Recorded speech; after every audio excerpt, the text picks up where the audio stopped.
decididos a lo que venga. A perder la vida en un enfrentamiento con los narcos, pues, no los vamos a permitir ya aquí. Se mudaron a vivir aquí, tiraban balazos a todas horas, la policía los respaldaba, gritaban ellos, aquí mandamos nosotros, y armados, con cuerno, con pistolas, llegaban a los puestos, ya es tiempo, cáiganse, y les cobraban el pisaje a los puestos. Dicen que febrero loco y marzo otro poco, pero podríamos agregarle abril y mayo y varios años anteriores y este 2013, en el que vemos un síntoma muy grave de la situación que enfrenta México. Nosotros ya en sí, ya no peleamos por nosotros, peleamos por nuestras familias y por nuestros hijos que tenemos más chicos, que si no peleamos ahorita, ¿qué clase de pueblo le va a quedar a ellos? ¿Usted estaría dispuesto, en el lugar de nosotros, a que uno de sus hijos estuviera expuesto a que cualquier malandrín pasara, le disparara quemarropa? Se trata del aumento de grupos armados de autodefensa civil. ¿Dónde queda la responsabilidad del Estado para proteger a su población? Así empezamos esta noche en Contexto con Rubén Luengas. ¿Qué tal, amigos de este espacio informativo en Contexto Cibernético que hemos cumplido apenas una semana? Estamos iniciando el día de hoy nuestra segunda semana transmitiendo vía internet con absoluta convicción de ir mejorando cada día para llevarles un servicio alternativo de información a través de la red. A nombre de todo el equipo que hace posible este espacio, les saluda desde Los Ángeles en vivo Rubén Luengas. Y ya vieron ustedes en esta introducción un tema verdaderamente candente que está proliferando allá en México, el crecimiento de estos grupos, organizaciones de autodefensa civil, principalmente en el sur de la República Mexicana, en estados como Guerrero, Michoacán, donde existen zonas muy poco favorecidas desde el punto de vista económico y con una mayoría de población indígena. Les invito para poner en contexto esta noche este tema, primero a ir al reporte que nos ofrece al respecto Grillonautas. Estamos decididos a lo que venga. A perder la vida en un enfrentamiento con los narcos, pues, no los vamos a permitir ya aquí. Se mudaron a vivir aquí, tiraban balazos a todas horas, la policía los respaldaba, gritaban ellos, aquí mandamos nosotros, y armados, con cuerno, con pistolas, llegaban a los puestos, ya es tiempo, cáiganse, y les cobraban el pisaje a los puestos. Ellos tienen todo, el poder, tienen dinero, tienen armas, tienen gente en el gobierno. Estamos jodidos. Pobladores que deciden enfrentar por sí solos a los grupos criminales tras el hartazgo de ser víctimas constantes de secuestros, extorsiones, cobros de cuota y toda esta ola de violencia que azota sus comunidades, en donde las autoridades han sido incapaces de restablecer el orden y la paz, unas veces por incapacidad y otras porque están coludidos con el crimen organizado. El olvido de sus autoridades los obligó a protegerse a sí mismos, a organizarse, a armarse y detener la ola de violencia que vivían. Así, nacen los grupos de autodefensa en la región de la montaña de Guerrero. El 5 de enero de este año, pobladores del municipio de Ayutla, ubicado en la región de la Costa Chica de Guerrero, decidieron cubrir sus rostros, tomar sus armas y colocar retenes, puntos de revisión, sobre la carretera federal que conecta el destino turístico de Acapulco con Pinotepa Nacional, para dar con el paradero de un comisario que había sido secuestrado, mismo que fue liberado horas después. Este hecho provocó que solo un día después, pobladores de Teconoapa, municipio vecino de Ayutla, se sumaran a la vigilancia civil armada, estrategia de seguridad que a lo largo de los siguientes días se extendió a 6 municipios más de la región compuesta por 15 municipios. El movimiento civil de autodefensa, que se autodenominó Unión de Pueblos y Organizaciones del Estado de Guerrero, detuvo en aquel entonces y recluyó en casas de justicia a 54 personas por cometer supuestos secuestros, extorsiones y robos relacionados con el crimen organizado en Ayutla y Teconoapa. El 8 de febrero, el Grupo Civil entregó a 11 personas que mantenía detenidas. 20 más fueron puestas a disposición de las autoridades y otras 23 fueron liberadas de las casas de justicia en Ayutla posteriormente. Hoy una tercera parte del país decidió seguir el ejemplo de los guerrerenses. A esta entidad se han sumado Jalisco, Michoacán, Morelos, Estado de México, Oaxaca, Veracruz, Chihuahua y, de acuerdo con algunos medios periodísticos, el estado de Tlaxcala. El secretario de Gobierno, Miguel Moctezuma Domínguez, desmintió la existencia de grupos de autodefensa en el sur de Tlaxcala, aunque sí reconoció la aparición de mantas de advertencia a delincuentes. Apenas el jueves pasado, Irma Ramírez Solano, encargada del despacho del Consejo Estatal de Seguridad Pública, reveló que en la región sur de la entidad, colindante con Puebla, operan grupos ciudadanos de autodefensa que tratan de defenderse y que ante la situación el gobierno tiene prendidas alarmas en materia de seguridad pública. Sin embargo, ante estas declaraciones, un día después, y en tono molesto, el secretario de Gobierno, Miguel Moctezuma Domínguez, acusó a los medios de comunicación por malinterpretar las declaraciones de la funcionaria estatal. Y aclaró que las mantas que han aparecido en el sur de la entidad, principalmente en Ixtahuistla y Zacatelco, con mensajes alusivos, representan medidas preventivas para los delincuentes y no son alertas que presagien la aparición o integración de grupos de autodefensa. El Estado de México es la segunda entidad con más grupos de autodefensa, ubicados en las comunidades de Tejopilco, Zacualpan, Almoloya de Alquiciras, Ludianos, Tlatlaya y Amatepec. En esta última comunidad, el miércoles 13 de febrero, el activista Luis Enrique Granillo Martínez, integrante del Frente Popular Campesino Revolucionario Francisco Villa, en dicho estado, y quien anunciara las instalaciones de comités de autodefensa en los municipios de Amatepec y Tlatlaya, desapareció sin que hasta la fecha se conozca su paradero. Guerrero cuenta con el mayor número de grupos de autodefensa, 20 hasta el momento. Y es donde más organizados están los inconformes, pues tienen cuando menos 18 años trabajando en la Coordinadora Regional de Autoridades Comunitarias y Policía Comunitaria. En sus 18 años de vida han logrado reducir en 90% el índice delictivo en las 108 comunidades donde tienen presencia. Un caso distinto son los grupos que surgieron en Ayutla, en la Costa Chica guerrerense, en donde la Unión de Pueblos y Organizaciones del Estado de Guerrero organizó sus brigadas de autodefensa. En Michoacán, el crimen organizado y la incapacidad del gobierno estatal también orillaron a las comunidades a tomar las armas para defenderse.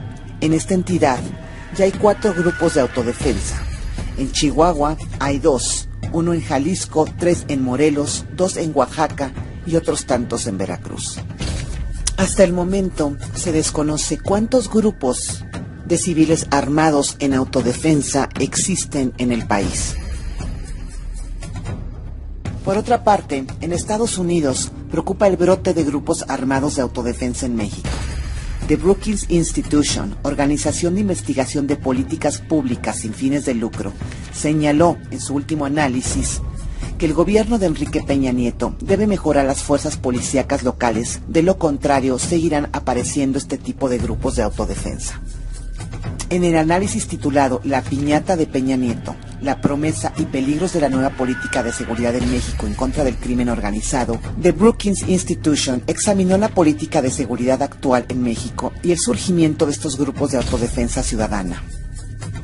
El estudio, a cargo de la investigadora Brenda Felbar Brown, recomienda no tolerar estas fuerzas milicianas, incorporar las preocupaciones y prioridades de los ciudadanos en el diseño de la lucha contra el crimen organizado y establecer consejos ciudadanos de seguridad pública a nivel local. En el estudio se analizó el reenfoque en materia de seguridad de la administración del gobierno actual y aunque reconoce que el mandatario Enrique Peña Nieto ha adoptado como una prioridad la reducción de la violencia, entre ellos los abusos cometidos por militares, no existen planes concretos para lograr estos objetivos. Remarcó que el jefe del Poder Ejecutivo Federal tiene un año difícil por delante, luego de los altos niveles de homicidios y violencia registrados durante el sexenio de Felipe Calderón Hinojosa. Entre las preocupaciones que surgen en la presentación de la nueva estrategia de seguridad es que el PRI pueda buscar acuerdos con organizaciones de narcotraficantes, como, afirma, ocurrió durante el periodo de 71 años en el que ese partido gobernó México. Sin embargo, Thelma Brown explicó que actualmente el poder político y los cárteles delictivos se han fragmentado y estructurado en muchas capas, por lo que es poco probable que ocurra. Entre las propuestas que aplaude el estudio de Brookings es la creación de la Gendarmería Nacional, que considera tiene sentido en un momento en que los criminales se han vuelto muy violentos y la fuerza policíaca se encuentra rebasada. Sin embargo, señala, quedan pendientes detalles como de qué tipo de elementos se integrarán a este brazo de seguridad y si tendría capacidad legal para investigar crímenes o dependerá de otras agencias de procesamiento y ejecución de leyes. Además, advierte que construir una gendarmería podría tomar casi una década.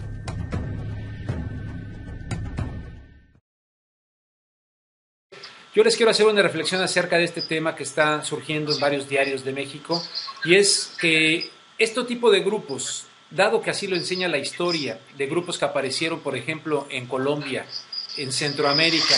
Yo recuerdo de manera muy concreta el caso de... Se está metiendo el audio también de ustedes, amigos, aquí yo lo escucho, Carlos, el audio de todo lo de eso. Entonces, los grupos de Guatemala, las patrullas de autodefensa civil que surgieron en la década de los 80, que fueron creadas por el propio gobierno guatemalteco, surge a mi cabeza eso, y que era para una cuestión de contrainsurgencia, y que terminaron cometiendo una serie de violaciones a los derechos humanos verdaderamente tremendas. Pues por una parte tenemos eso, esas patrullas de autodefensa civil, que eran apoyadas directamente por el gobierno. Tenemos el caso de Colombia, ¿no? Los grupos paramilitares apoyados por rancheros, en fin, dueños de fincas, por gente muy adinerada, pero que terminaron también cometiendo una serie de atrocidades. En el caso de Colombia tenían la consigna de tirarle a todo aquel que fuera sospechoso, también en el caso de Guatemala. Entonces, ¿cuál sería la reflexión de esto que está ocurriendo en México? Y también investigar si todos están surgiendo de manera verdaderamente espontánea allá en México, o existe algún tipo de situación que no sepamos, donde algún tipo de grupos interesados en algo en México estén apoyando estos surgimientos, y por lo tanto tengamos una proliferación de grupos armados de todo tipo que esté sirviendo como caldo de cultivo en un momento dado para un sálvese quien pueda, para una especie de no oficial guerra civil, o como le quieran llamar, con la excusa, como en otros países, en Guatemala, la contrainsurgencia, en Colombia, pues la contrainsurgencia, y también con la cuestión del narcotráfico. Mucho, creo, es lo que tenemos que aprender de esos esquemas. Vamos a pasar con algunos entrevistados que he invitado para que puedan analizar este tema. Más adelante vamos a tener también a Jesús Robles Maloff para hablar del tema. Pero antes, primero quiero presentarles a Eduardo Cortés. Él es un activista que ha estado iniciando la recaudación de las firmas para que no se acepte a Felipe Calderón, expresidente de México, en la Universidad de Harvard. Y lo he invitado pues porque él ha estado muy pendiente de toda esta situación que no se le puede achacar únicamente a Calderón, este estado de descomposición que se viene acumulando desde hace mucho tiempo en México, pero nuestro expresidente más reciente, Felipe Calderón, que aparentemente con gran tranquilidad se va a la academia allá en Harvard, becado, y él es el que ha estado recolectando las firmas ante un escenario, ante un contexto como el que estamos presentando hoy, de mexicanos que se están armando, muchos de veras legítimamente, por decir, ya basta, si el Estado mexicano no nos puede defender, no puede cumplir con la función esencial de un Estado, que es proteger a sus ciudadanos, entonces nosotros nos armamos. Fuente Ovejuna, señor comendador. Bueno, vamos pues con Eduardo Cortés, que lo tenemos en la línea telefónica. Eduardo, buenas noches. Don Rubén, no hemos podido contactar al señor Eduardo, si nos da unos minutos, pero está con nosotros Aleida González. Bueno, sí. Pues me parece muy bien, mi querido amigo. Vámonos entonces con Aleida González. ¿Quién es Aleida González? Además de ser una colaboradora estupenda, muy buena persona, de nuestra página rubenluengas.com, Aleida es una estudiante de periodismo en la Universidad de Harvard. Ella es mexicana, está estudiando allá en Cambridge, Massachusetts, periodismo, y nos tiene muy al tanto del ambiente que se está viviendo allá en la Universidad de Harvard ante el arribo de Felipe Calderón, que nos ha dejado todo esto, ¿verdad? Junto con el señor Fox, junto con el señor Zedillo, junto con el señor Salinas, junto con todo lo que se vaya acumulando, inclusive de aquella época de Echeverría, en fin, porque todo va en contexto, ¿no? Todo es una cronología que ha venido ocurriendo en México. Vamos pues con Aleida González allá a Harvard, en Massachusetts. Aleida, buenas noches, ¿cómo estás? Me da mucho gusto saludarte. ¿Qué tal, Rubén? Buenas noches, mucho gusto en saludarte también. Bien, muy bien tu artículo en rubenluengas.com, tu primera colaboración, ya viene una segunda. Oye, Aleida, platícanos un poquito del ambiente que se está viviendo allá entre los estudiantes que están en contra de la presencia de Felipe Calderón en la Universidad de Harvard, teniendo en cuenta todo este relajo, pues, toda esta descomposición que hay en nuestro país, en México, como por ejemplo esto que estamos hablando de la proliferación de grupos que se están armando para defenderse. ¿Cómo va la cosa? ¿Qué se dice allá? Tú que estás metida ahí en la universidad. Mira, hay posiciones muy diversas. Definitivamente existen quienes se oponen por completo y absolutamente a la presencia de Felipe Calderón, más que nada desde la perspectiva del fracaso de su política de seguridad y también mencionando a cierto punto el fracaso de la política económica. Entonces, hay posiciones que refieren que no tiene los méritos para recibir una beca, que se entiende una beca como un premio a alguien que muestra los méritos académicos o que correspondan. Entonces, ese es por un lado. Por otro lado, también encontramos definitivamente opiniones que apoyan, si no necesariamente en la academia, el posible intercambio de ideas que pudiera facilitar la estancia de Felipe Calderón en la universidad. Entonces, hay de todo como en botica, pero definitivamente es interesante ver las reacciones, a pesar de que hay gente que tiene un punto de vista muy radical. No ha habido honestamente ningún tipo de manifestación más allá de a lo mejor publicar algo en tu muro, de tus redes sociales o tuitear algo con respecto de las circunstancias, pero nada formal, nada tan serio como la entrega de 34,000 firmas a la universidad, nada como una carta enviada por Sicilia, por Sergio Aguayo, nada tan serio tampoco como el regresar un título académico, ni siquiera la posibilidad de considerar el dejar la escuela, la institución o renunciar a una beca, como me comentaba uno de los estudiantes con los que tuve la oportunidad de platicar, y me decía que mucha gente al escuchar sobre la aceptación de Calderón en Harvard le decía que su deber civil era de renunciar a la beca que le habían otorgado para estudiar acá. Y él decía, al final del día la institución toma decisiones con las que yo pueda o no estar de acuerdo. Yo vengo aquí por otras causas y no le veo sentido honestamente a hacer tal cosa. Entonces, esas son más o menos las posturas y las diversas perspectivas que hemos podido recolectar a lo largo de los días. Aleida, hay una organización, no recuerdo ahorita precisamente el nombre, pero que organiza a estudiantes mexicanos dentro de Harvard, y tengo entendido que ellos habían invitado, y también ese es el nombre, habían invitado un poquito a la mesura y al diálogo, al debate con el expresidente Felipe Calderón. ¿Me puedes hablar de eso? Exacto. Sí, la Asociación de Estudiantes Mexicanos en Harvard, le conoce mucha gente como la UMA. Esa, sí.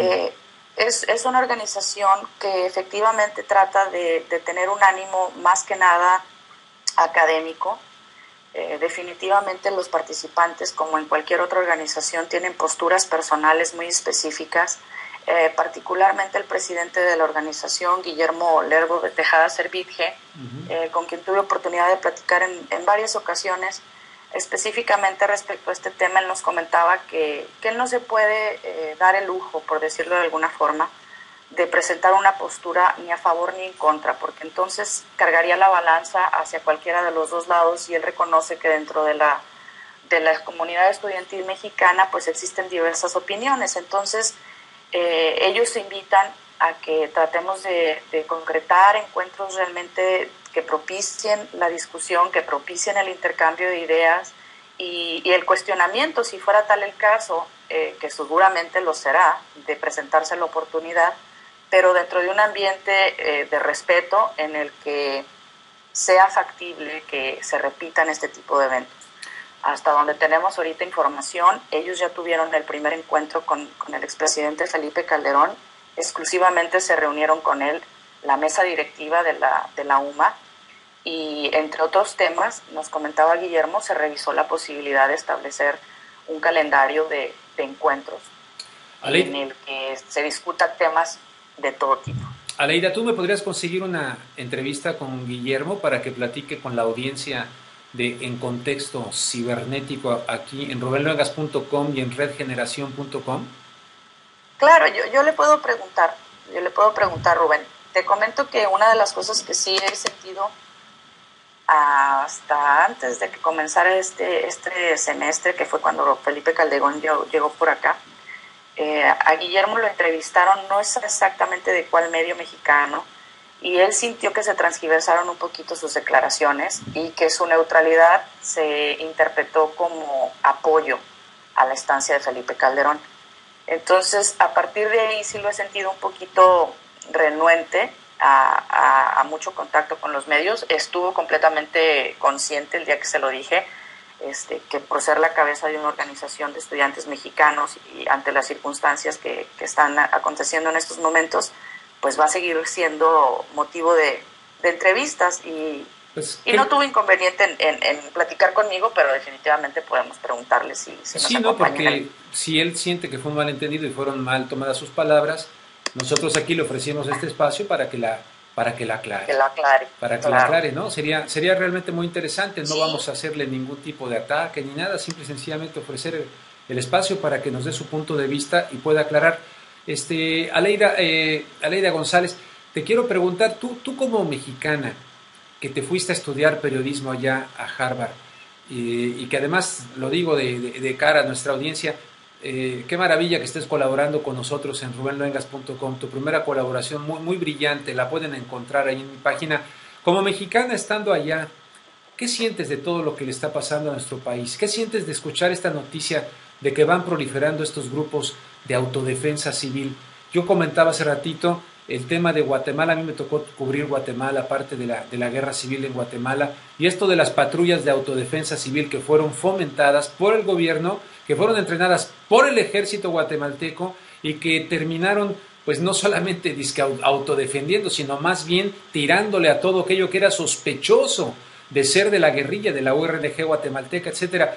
¿Tú qué opinas? ¿Qué sientes? Sin ser especialista en el tema, ¿no ves también ese riesgo de que se cometan violaciones a los derechos humanos en México a través de estos grupos que también podrían ser manipulados o se pueden radicalizar? Claro, definitivamente. El hecho de estar aquí hasta cierto punto tuvo que ver un poco con los acontecimientos que estuvieron tomando lugar en Ciudad Juárez. Yo soy nacida en Ciudad de México, pero crecí y me eduqué prácticamente toda mi vida en Ciudad Juárez, una ciudad que, como ustedes saben, pues fue de las más lastimadas por la violencia durante el sexenio de Felipe Calderón. No me sorprende honestamente que la gente hasta cierto punto esté organizándose en precisamente grupos de autodefensa, porque las autoridades han tenido demasiada culpa o responsabilidad en la situación que se ha vivido de violencia generalizada, más allá de lo que tuviera que ver específicamente con crímenes del narcotráfico. Yo creo que no nada más en Ciudad Juárez, en Chihuahua, en Sonora, en Nogales, en muchas otras ciudades que tuve yo oportunidad de visitar mientras vivía allá, la violencia iba más allá de los asesinatos y ejecuciones. Entonces, honestamente no me sorprende que la gente esté tomando hasta cierto punto las cosas en sus manos, pero como dices tú, corremos absolutamente todo el riesgo de que se radicalicen estos grupos, de que se manipulen estos grupos y de que tengamos entonces también un poco de focos de alerta en muchísimas partes de la ciudad, además armados y organizados. Bueno, pues verdaderamente tremendo. Por último, ¿tú le ves alguna solución? Tú como joven mexicana de Ciudad Juárez, estando acá, ¿tú ves las posibilidades? ¿Cómo podemos hacer los mexicanos que vivimos acá en los Estados Unidos, en tu opinión, Aleida, para desde acá poder poner un granito de arena? Yo me niego a pensar que ya no hay solución para México.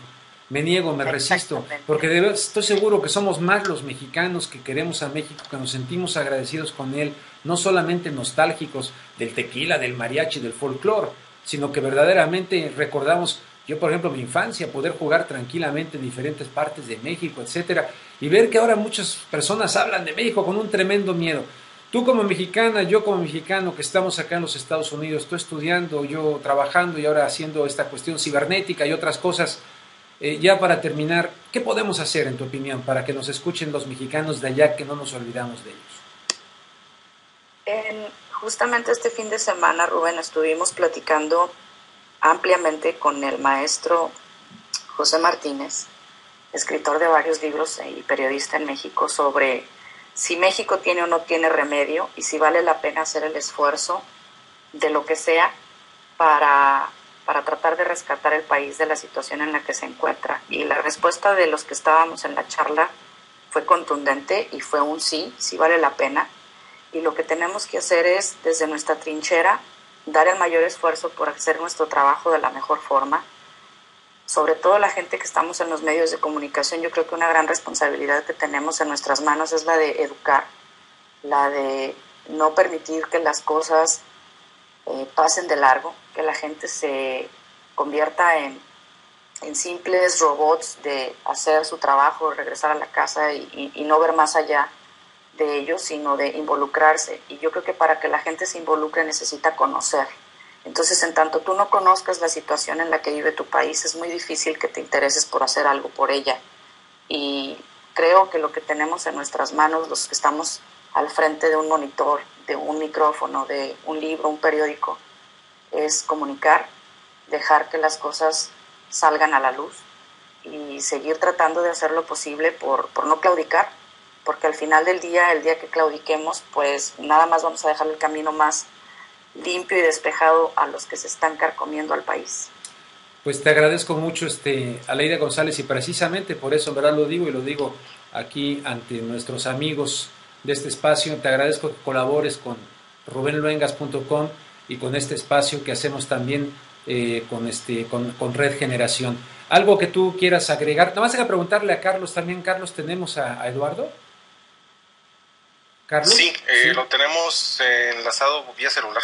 Vía celular. Entonces, Aleida, sí. no cuelgues, Aleida, no te vayas, Aleida, para que escuchemos también no te preocupes. A Eduardo, porque seguimos aquí con Aleida. No sin antes, yo estoy seguro, la gente que nos sigue aquí es gente inteligente, es gente que está buscando alternativas, y espero que comprendan ese tipo de cosas que nos ocurrieron al principio, que estamos trabajando todos para agarrarle la onda y todo esto y mejorar, ¿no? Pero la gente que está buscando eso, ¿qué les parece Aleida? Muy difícil, yo en los grandes medios de comunicación escucharíamos un comentario inclusive de gente muy acá, fifirufa, de un comentario como el que hizo Aleida González. Bueno, vamos con Eduardo Cortés. Como decíamos, Eduardo Cortés, ¿cómo podríamos llamar? Es que la palabra activista a veces no me gusta, porque se han encargado de hacerla peyorativa, la palabra activista. Entonces suena activista, suena como un izquierdoso que no tiene que hacer, alguien que se anda metiendo ahí haciendo de revoltoso, ¿verdad? Organizando broncas en la calle, que debiera estar trabajando para ganarse el pan de cada día. Por eso la palabra activista, pero vaya, están los, vamos a decirle así, los pasivistas, los que no hacen nada. El activo es el que está buscando de alguna manera responder. Entonces no sé cómo me puedo referir a ti, Eduardo Cortés. Buenas noches. Hola, Rubén, buenas noches. Te puedo referir a mí como te guste, mi querido Rubén. Soy un ciudadano, soy un empresario, soy un activista, soy una persona, y para decirlo sin ambajes, porque así se tiene que decir las cosas ahorita en México, una persona que ya está hasta la madre de lo que está sucediendo en este país. Me puedes llamar como tú quieras, mi querido Rubén. Lo único que yo te quiero expresar es que he tomado la decisión de dar la cara, de salir a exigirle a los gobiernos de México que cumplan con su responsabilidad. Esa es mi posición. Bueno, pues además de ti y del poeta Javier Sicilia y de muchos otros, para decirlo como lo dijiste, estamos hasta la madre, sin duda, estamos muy, muy, muy fastidiados, muy cansados de tanta corrupción, de tanta porquería, y por eso estamos en estos espacios alternativos, por negarnos a seguirle el juego a una a un teatro, a un circo mediático, y que de alguna manera, bueno, le digo a los colegas, ¿no? El día que llegue el momento de retirarse de este mundo, de morir, etcétera, pues caramba, irse con la satisfacción de que uno intentó cooperar un poquito, de tal suerte que gracias, Eduardo, te tuve hace poco también en mi programa de radio Contragolpe, cosa que te agradezco. Entonces, ¿qué opinas de estos surgimientos y proliferación de estos grupos de autodefensa civil en México, teniendo en cuenta el señor que se fue a Harvard, que tú has estado recolectando las firmas, el anterior, el señor Fox, el anterior, señor Cedillo, el anterior, señor Carlos Salinas de Gortari, y así sucesivamente hasta llegar a Pénjamo? Mi querido Rubén, mi opinión es que es el reconocimiento de un Estado fallido, es el reconocimiento del fracaso. Eso está fuera. Entiendo las dos posiciones, entiendo las dos visiones, los ciudadanos que no vemos atendida nuestra necesidad de seguridad pública, y entonces que tenemos que salir a defendernos por propia mano. Eso lo entiendo, pero también entiendo que esto ya es el reconocimiento de que el Estado ha fracasado, que no es capaz y que no hay eficacia para brindar el servicio de la seguridad pública. Muy grave, muy peligroso por las consecuencias que esto puede traer posteriormente. ¿Tú crees que esto es por incapacidad nada más, falta porque les ha rebasado el crimen organizado, etcétera, o porque ya es difícil establecer la frontera de quién es quién?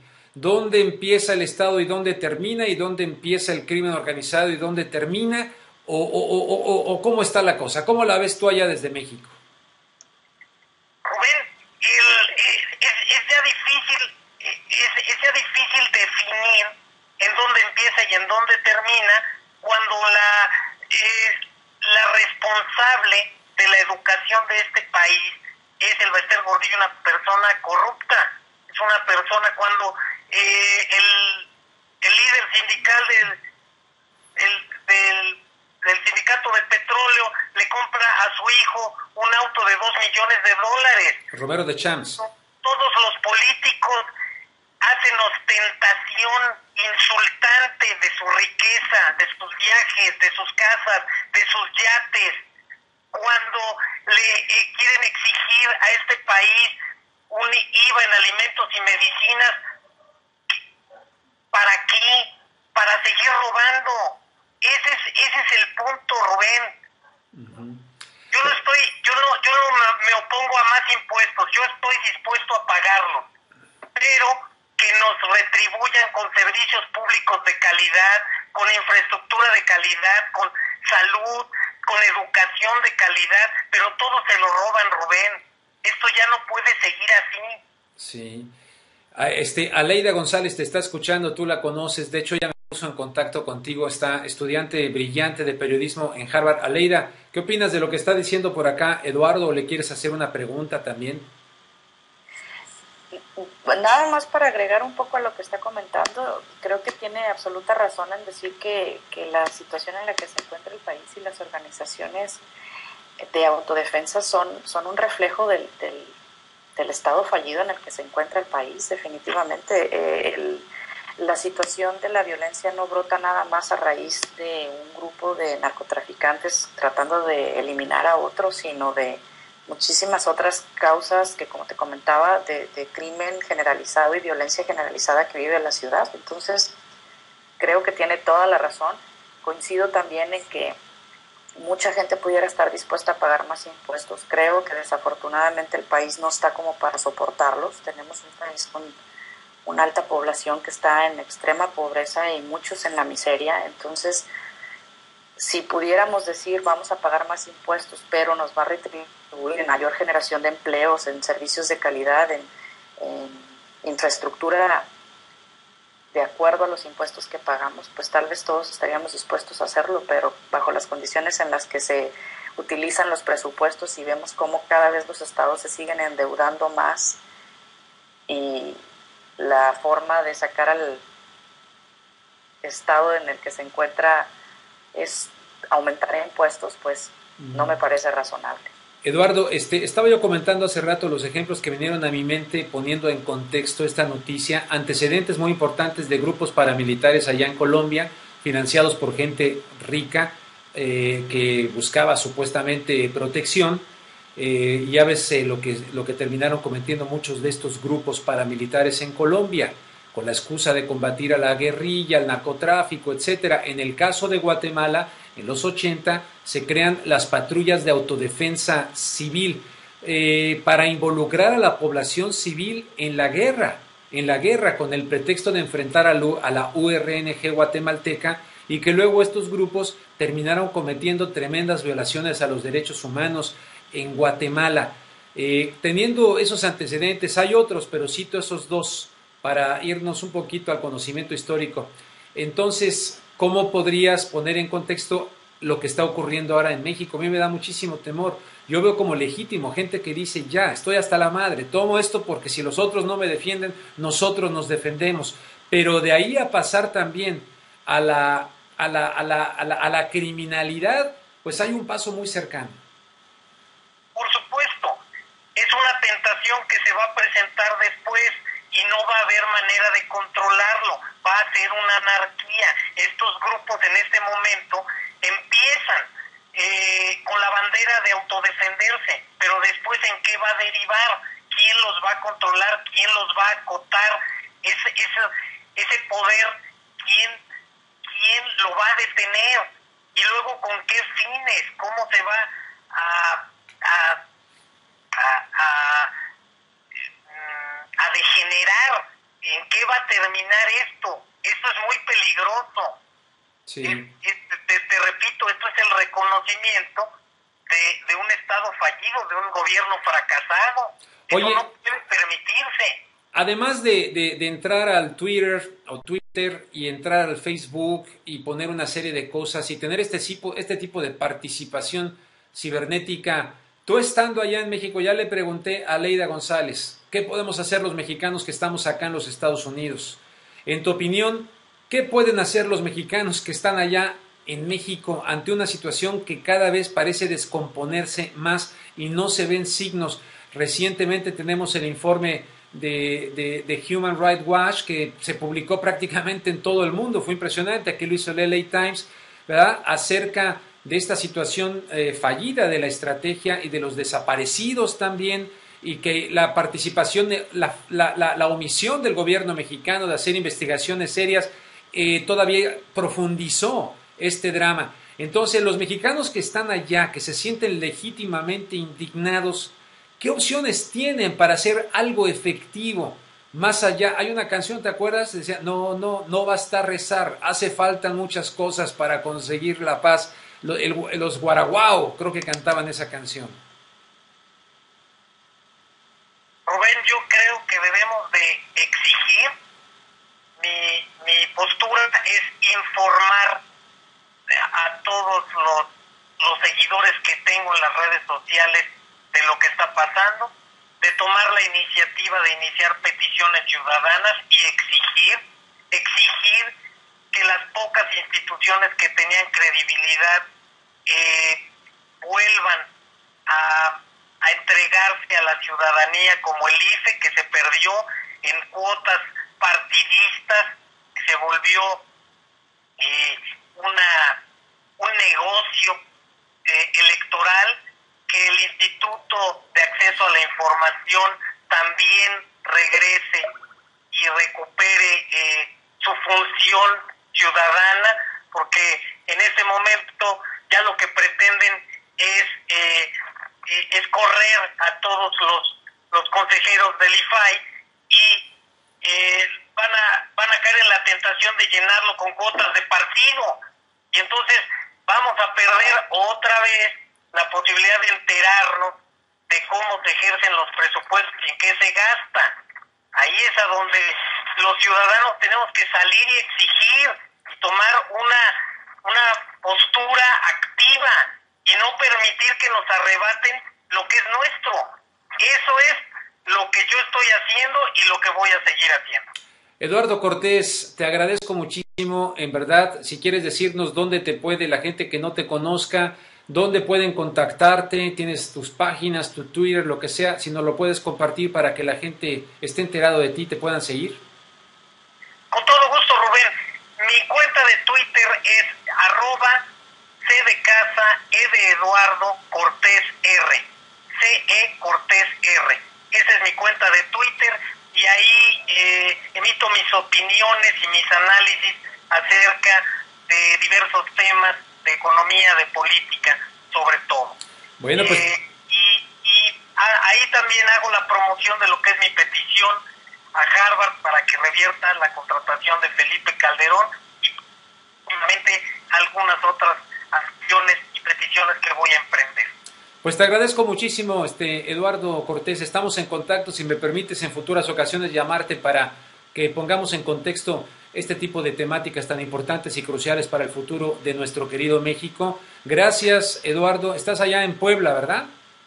Acá estamos, mi querido Rubén, el agradecido soy yo contigo y con todo tu auditorio por el espacio. Muchísimas gracias y nos despedimos también de Aleida González, allá en Massachusetts, estudiante de periodismo de Harvard, donde está becado el señor Felipe Calderón.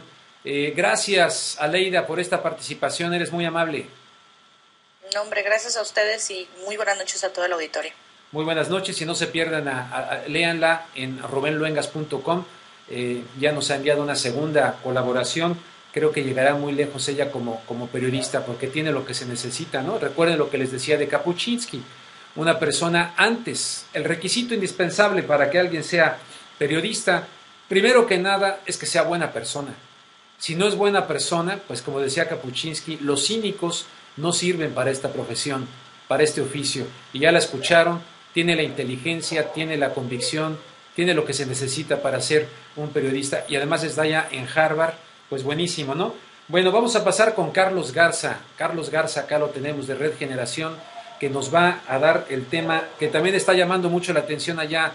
Bueno, no llamando la atención, no es la palabra, porque si no, no es espectáculo, pero este tema justamente de la Cruzada Nacional en contra del hambre en México. ¿Qué pasa con eso, Carlos? Bueno, el tema de la cruzada es algo que traemos el día de hoy, sin embargo, es un tema bastante pues triste, que nos da la realidad del programa del hambre que está emprendiendo, la Cruzada Nacional contra el Hambre que está emprendiendo Enrique Peña Nieto. Nos comenta de que tienen a más de 400 municipios fuera de este programa, no está llegando a algunas comunidades en extrema pobreza.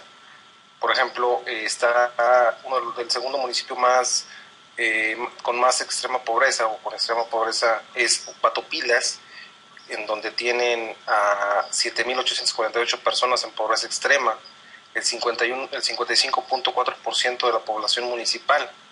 Hay otros como por ejemplo el de Urequi, que tampoco lo están considerando. También en esa población hay 1.043 personas en la misma contingencia, que es el 43.1% de la población. Está Badiraguato, que es el lugar donde nació el Chapo Guzmán, por cierto, y pues igual que los otros municipios no están considerados. La cruzada de Enrique Peña Nieto contra el hambre tiene únicamente una cobertura de 7.4 millones de mexicanos. ¿Dónde están los demás? ¿Dónde están todas las demás poblaciones, esos 400 municipios que no están considerados? Desafortunadamente, pues no están en la lista, no están siendo beneficiados con este programa, con esta cruzada. Entonces, bueno, pues exhortamos a que se atienda también a estas personas que también tienen el mismo problema. Y que se cambien las estructuras, es decir, las causas estructurales de esa hambre en México, ¿no? Recientemente presentamos un reporte de un crecimiento de nuevos hambrientos en México en tan solo 2 años, o por lo menos gente en pobreza, ¿no? Que lo dimos hace poco, el dato aquí en contexto, ¿no? Sí, del 1.3 nuevos pobres en extrema pobreza que se platicó la semana pasada. Exactamente, y también en la nota esta de sinembargo.com, pues lo ven como si se estuviera sembrando votos, ¿no? Ahora sí, para que cuando ha regresado el PRI a la silla presidencial, a Los Pinos, pues llegar así como te acuerdas de la estación esa, yo no sé si exista todavía, decía la música del 620 que llegó para quedarse. Ellos van con la idea de que llegamos para quedarnos, aunque yo creo que nunca se fueron porque cambiaron de colores, cambiaron de personas ahí, pero a fin de cuentas el gran proyecto ese, ¿verdad? Ahí sigue, ahí está. Entonces, pero hay esta polémica ya en México sobre este tema, ¿no? Pues muy bien, ¿quieres comentar algo más antes de que continuemos? No, pues sería todo. Recomendarles que vean la nota. La tenemos también, la trajimos para Red Generación. Está también acá publicada, entonces para que la puedan ver está interesante y que pues todo el mundo sepamos la situación de esta cruzada, que no está siendo integral, que no está atendiendo a toda la población en extrema pobreza. Muy bien. Oye, tenemos a Jesús Robles Malof. ¿Está? Sí, ya lo tenemos, Noemí. Dame un minuto, por favor. Ok. Bueno. Están enlazando la llamada. Bueno, mira, en lo que les dan un minuto, fuera de las que tenemos preparadas por aquí, me han mandado algunas notas para que se las comparta y son realmente interesantes. Déjenme decirles de estas, ¿no? Mire, resulta que quien fuera el secretario de la Defensa después de Rumsfeld con el señor Bush, luego llegó Barack Obama al poder y heredó el cargo de secretario de la Defensa, ¿verdad? ¿Se acuerdan? El secretario de prensa, discúlpenme, bueno, estoy hablando del secretario de prensa, no de la Defensa, ahora sí que aquí me salí de onda. El exsecretario de prensa, ¿no? De Barack Obama, Robert Gibbs, admitió que la Casa Blanca lo presionó para que no reconociera la existencia del programa secreto de los drones en el extranjero, ni siquiera tenía permiso para hablar de ese tema. Vean ahí la importancia, el secretario de prensa, esto no es nuevo, esto ocurre con los secretarios de prensa, pero para que ustedes, sobre este tema de los drones, que es muy, muy, muy importante ahorita, es uno de los temas que aquí hemos subrayado para que entre noticias, ¿verdad?, ustedes puedan verdaderamente darle el golpe a noticias que no hay que perder de vista en este ritmo frenético de la información que nos lleva de una a otra, de otra, sin parar. No, tenemos que hacer una pausa, es lo que estamos tratando de hacer aquí para no dejar escaparla así nada más y entonces poderle dar el golpe. Una de esas es esa de los drones. Bueno, en otro tema, ¿Sí, señor? Perdón, ya está el señor Malof. Ah, perfecto. Bueno, nada más les termino de decir esta ya. Estados Unidos invierte una verdadera fortuna en becas para estudiantes extranjeros. Cerca de 300 altos cargos en diferentes países de esas becas han estudiado en los Estados Unidos, entre ellos el presidente de Egipto, de Israel, en fin, y siempre estaban presentes en esas capacitaciones, de acuerdo con este informe que se ha publicado hoy acá en los Estados Unidos, personas del Departamento de Estado de los Estados Unidos. Se los dejo también ahí de tarea. Nosotros tenemos al señor Felipe Calderón, Fox no, porque ese pues apenas, ¿verdad? Pero sí tenemos a Ernesto Zedillo de la Universidad de Yale, tenemos a Carlos Salinas en Harvard, tenemos a muchos que han estado absorbiendo acá esta capacitación y muchos otros. Y luego cuando terminan sus chambas allá de presidentes, vienen para acá becados a universidades y por ahí va la onda, ¿no? El enroque, ahí va la cosa.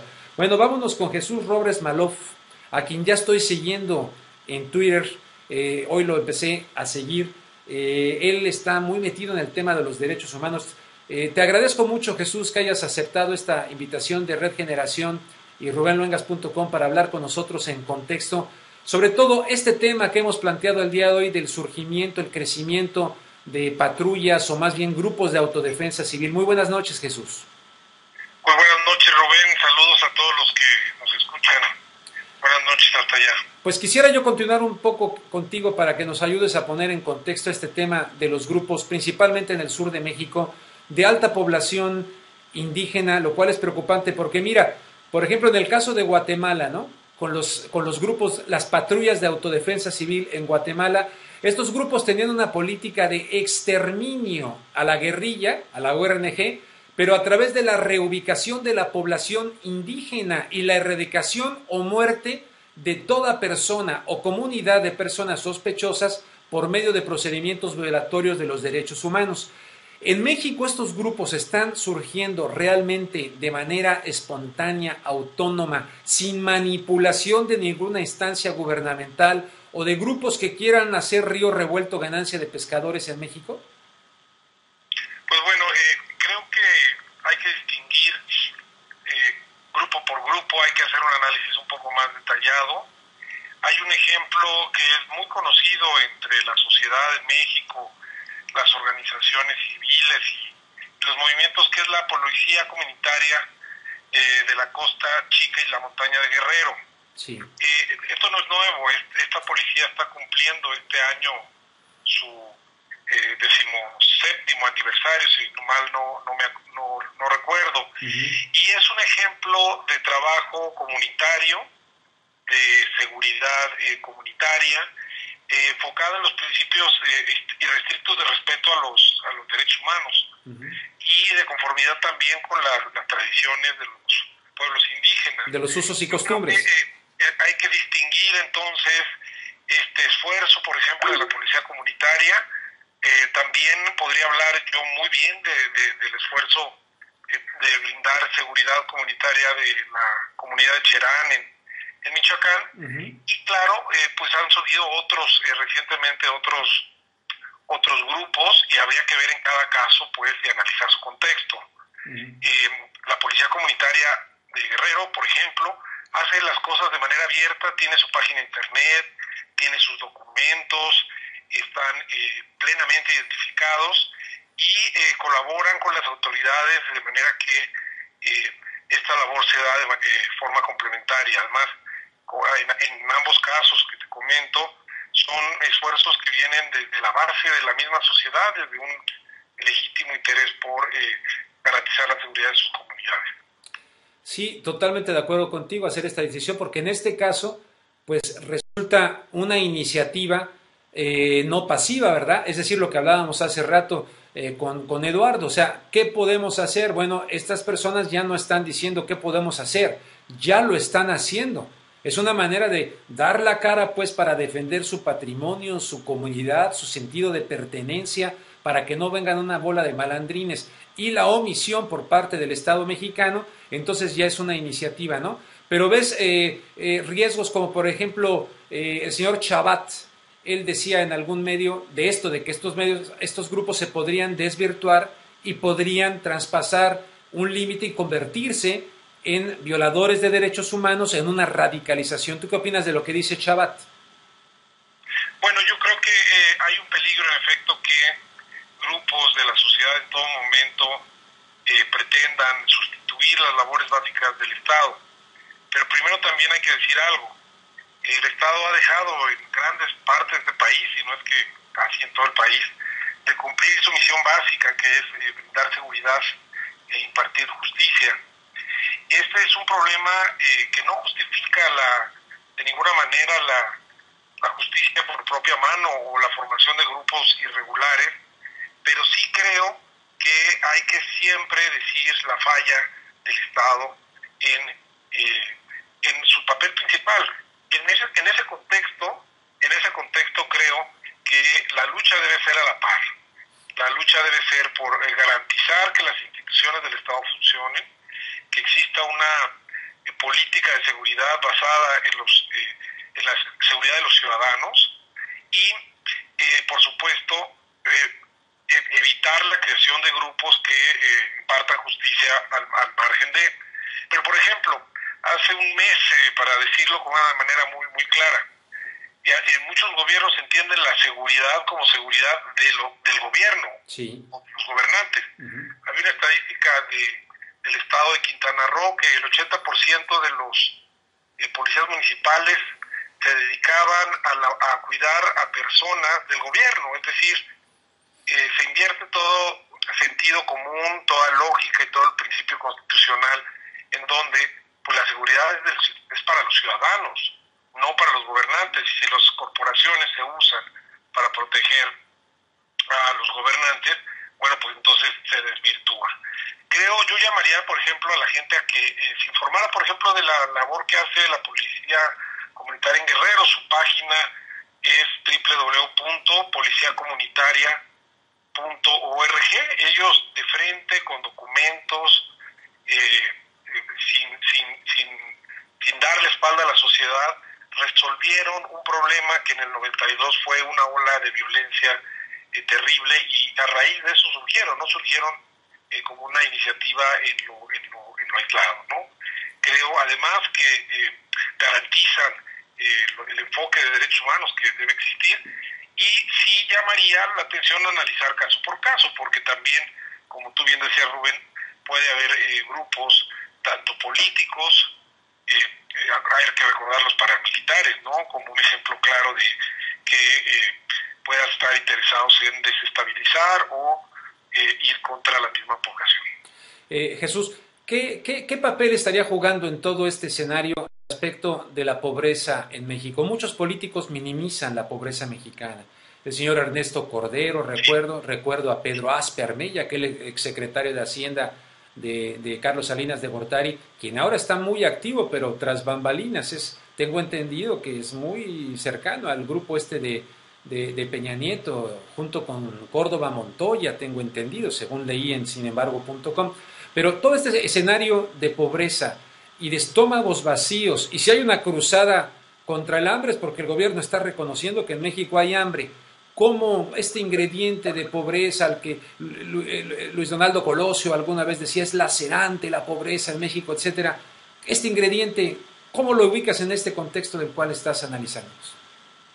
Bueno, la pobreza no es síntoma ni de delincuencia, ni es síntoma no es sinónimo, de delincuencia, no es sinónimo de falta de inteligencia, es simplemente marginación social. Sí. Creo pues que el ejemplo de Cherán nos da una buena pista de cómo se forman estos grupos, los grupos, diríamos, desde un punto de vista personal, legítimos. En Cherán, como sabemos, es parte de la sierra de Michoacán, y los ejidos forestales que la comunidad conservaba eran talados por los grupos criminales, que poco a poco impedían a las personas hacer un uso que además ha sido un uso milenario, un uso responsable del bosque. Impedían a los propios habitantes de Cherán acceder a sus bosques por el simple y sencillo hecho de que ellos tomaban ahora poder. Y la cuestión concreta que detona la creación de los grupos de defensa en Cherán es que un grupo de mujeres iba en el mismo pueblo de Cherán, iban caminando cuando al pasar una camioneta de estas personas del crimen organizado, las empiezan a molestar, les roban sus cosas, y las mismas mujeres dicen hasta aquí, y empiezan a rodear a esta camioneta, y todo el pueblo de Cherán sale y los toma a estos delincuentes y los entrega a las autoridades, pero deciden que de ahora en adelante ellos se harán cargo de su propia seguridad, porque, como sabemos, en muchas partes del país los gobiernos municipales, incluso locales, las policías están coludidas con el crimen.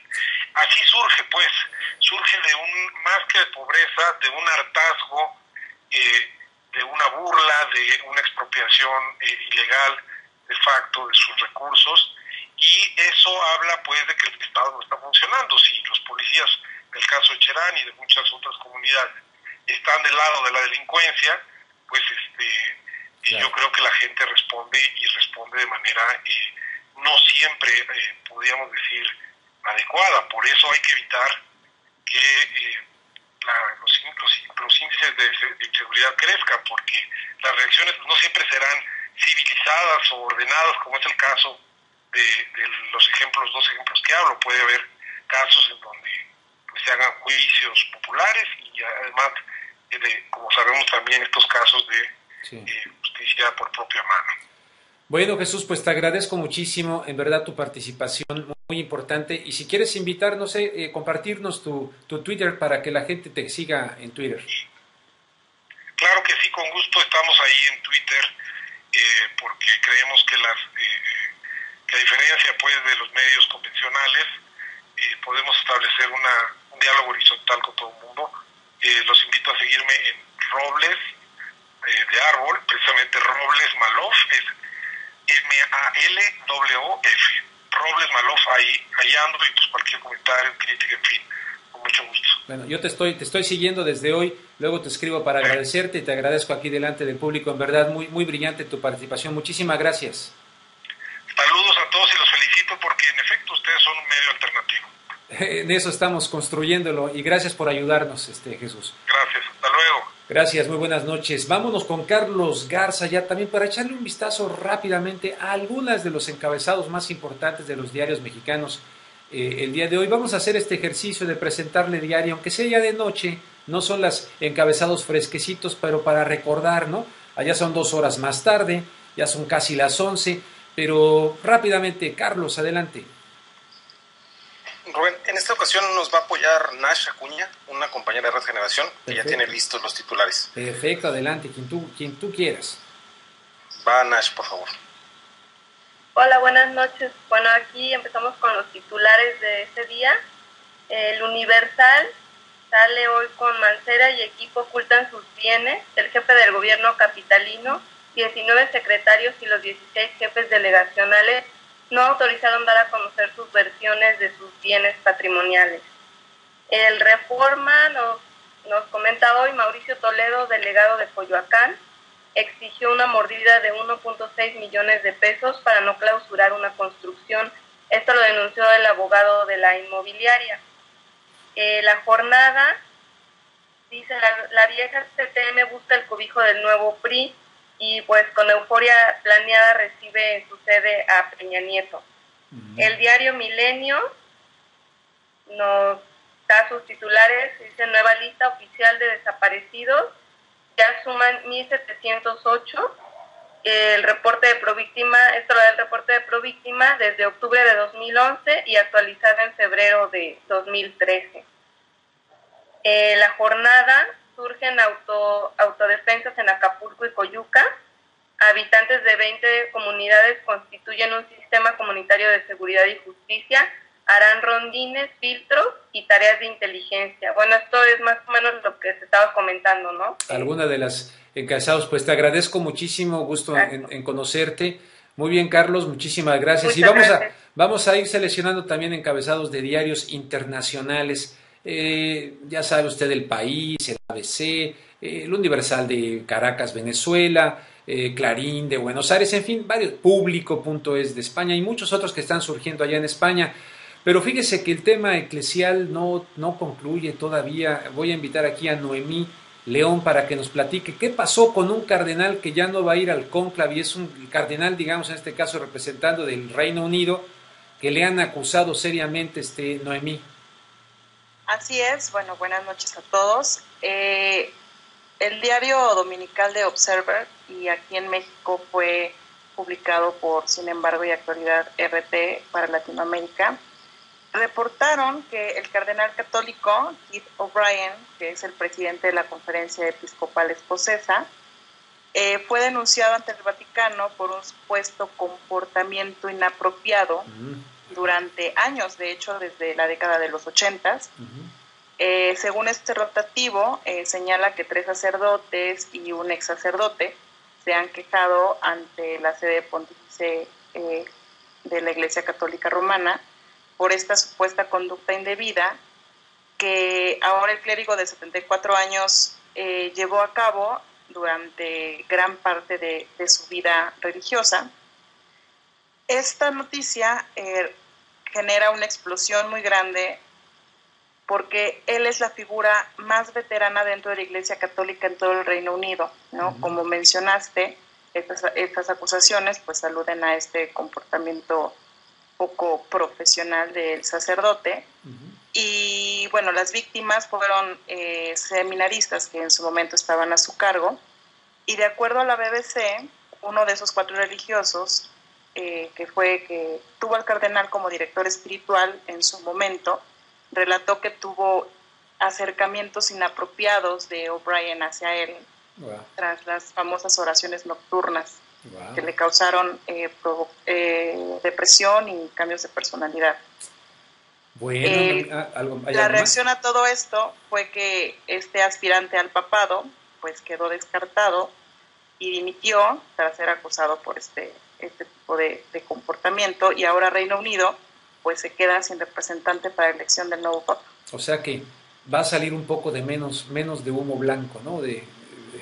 Un poco de menos el leño. Exactamente, un papelito menos que quemar. Un papelito menos que quemar allá. Bueno, pues sigue la mata dando en este asunto. ¿Qué te parecen a mí? ¿Nos vamos un poquito a lo de Pablo Milanés? Sí, estamos listos con lo de Pablo Milanés. Vamos a lo de Pablo Milanés.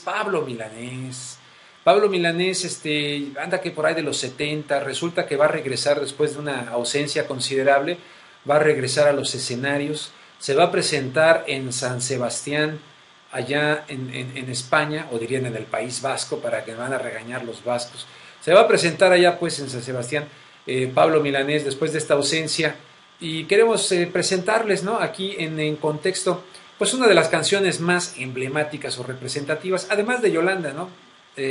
Bueno, es El breve espacio de Pablo Milanés. Vamos a escucharla, ¿qué les parece?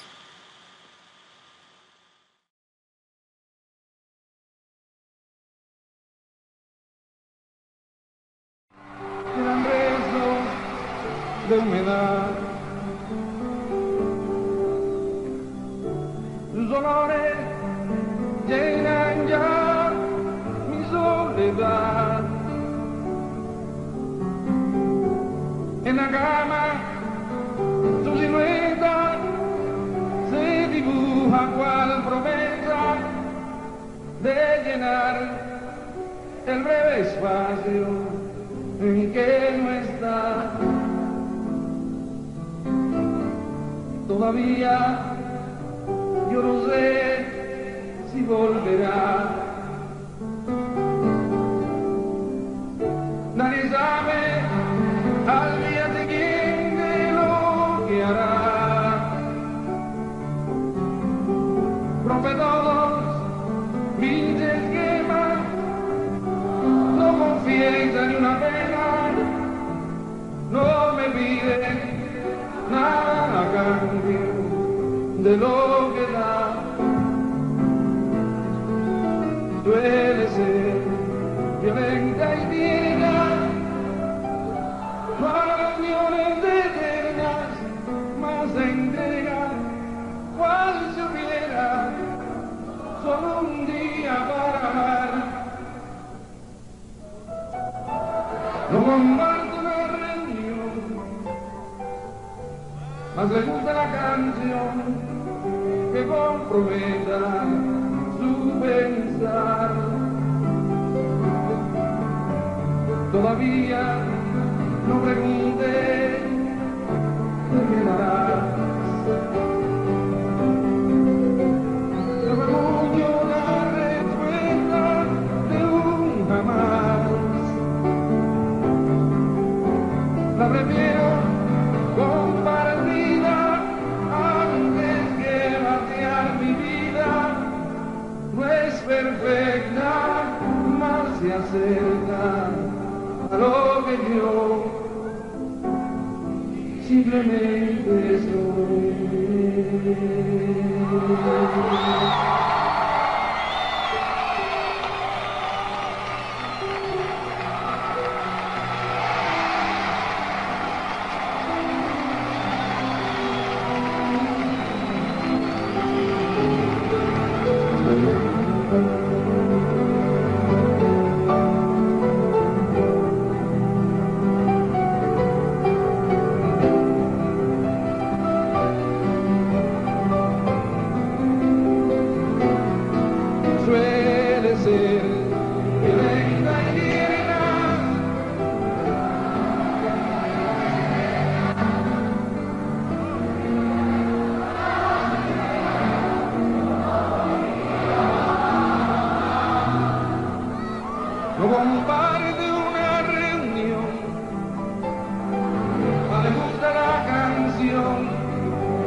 Todavía no pregunte, te quedarás. De mamuño la respuesta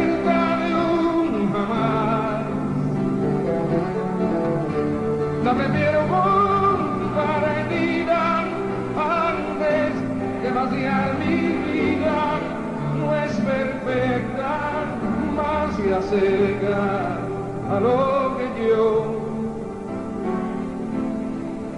simplemente estoy bien. Gracias.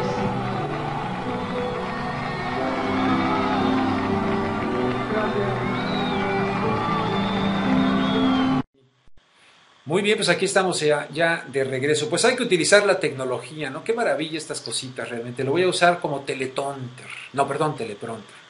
Pero miren aquí, un apuntador me mandó. No, tremenda nota, miren, para quienes vivimos acá en Los Ángeles, está la ciudad de Los Ángeles y somos parte del condado de Los Ángeles. Está la policía de Los Ángeles y está el sheriff, el alguacil del condado de Los Ángeles. Pues resulta que nuestro sheriff, nuestro alguacil es el señor Lee Baca.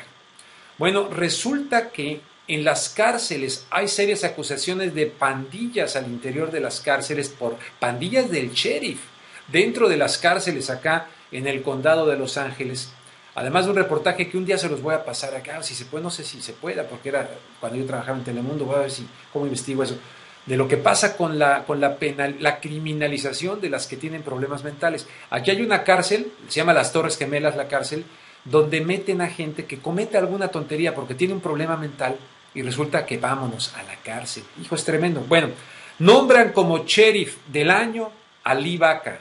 A pesar de las investigaciones de abusos en las cárceles de Los Ángeles, según la Asociación Nacional de Alguaciles. O sea que estas se las doy aquí en este momento, está fresquecita la noticia. Lee Baca, el sheriff del condado donde vivimos aquí en Los Ángeles, lo nombran el sheriff del año, a pesar de todas estas acusaciones y la aplicación de un sistema que se confunde mucho para la cuestión de la deportación de indocumentados. O sea que así las cosas. Bueno, les invitamos para que nos sigan en redgeneración.com, en rubenluengas.com.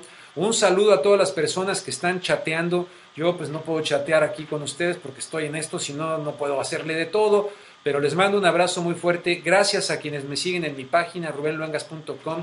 Les invito, si gustan, a seguirme en mi Twitter, que es @Rubén G. Luengas, y a Red Generación es @RedGeneraciónMX. Les invito también a que le echen una visitadita a mi canal de YouTube, ya está bastante decente, y desde luego al de Grillonautas, y desde luego también al de Red Generación. Y vámonos al pensamiento final. En esta ocasión no le hicimos la gráfica porque se me olvidó a mí mandarla ya a México para que la hicieran, pero es un pensamiento que a mí, mi madre, a quien quise muchísimo, una gran mujer en verdad, y le debo mucho a ella, sobre todo la cuestión de la honestidad y de la veracidad, al grado que, miren, de repente me hablaban por teléfono a la casa y digo, di que no estoy, no, dice, no, diles tú, yo no voy a mentir por ti, diles que no estás, enfrenta tus, ay, híjole, así me decía mi mamá, y ella me repetía mucho esta frase: la esperanza es el sueño de los que están despiertos. Le agrego, tengo mucha esperanza en este proyecto, tengo mucha esperanza en que hagamos algo positivo. Ojalá, les pido su apoyo a ustedes, difúndanlo, extiéndalo, para que no se muera en el camino, apóyenlo, creo que lo están haciendo. La esperanza es el sueño de los que están despiertos. Les invito a que juntos estemos despiertos. Vamos a que se despida ya en la Ciudad de México Noemí León. Noemí. Gracias, Rubén. Antes de despedirme, quiero mencionar que mientras me despedía del señor Eduardo Cortés Rivadeneira y agradecerle la entrevista que nos brindó, me comentó que ya hizo su petición oficial a la Universidad de Harvard para debatir personalmente con Felipe Calderón frente a sus alumnos. No va a querer Calderón. No, claro, bajo las condiciones que le impongan, con datos duros contra la versión oficial. Y bueno, él nos va a tener al tanto de la respuesta de esta universidad. Bueno, muy bien. Entonces, próximamente lo tendremos aquí para que nos cuente. Perfecto. Nos cuente cómo evoluciona esta situación. Muy buena despedida, porque además nos agregaste un dato importante. Carlos, sí. Vámonos contigo, Carlos. Pues muchísimas Carlos gracias, Rubén, muchísimas gracias a toda la gente que nos acompañó y pues nos vemos el día de mañana. Gracias a todo el equipo de Red Generación, a todos, Bueno, Gracias. recuerden, la Buenas esperanza es el sueño de los que están despiertos. Wake up, despertemos, gracias. Nos vemos mañana, si ustedes gusten.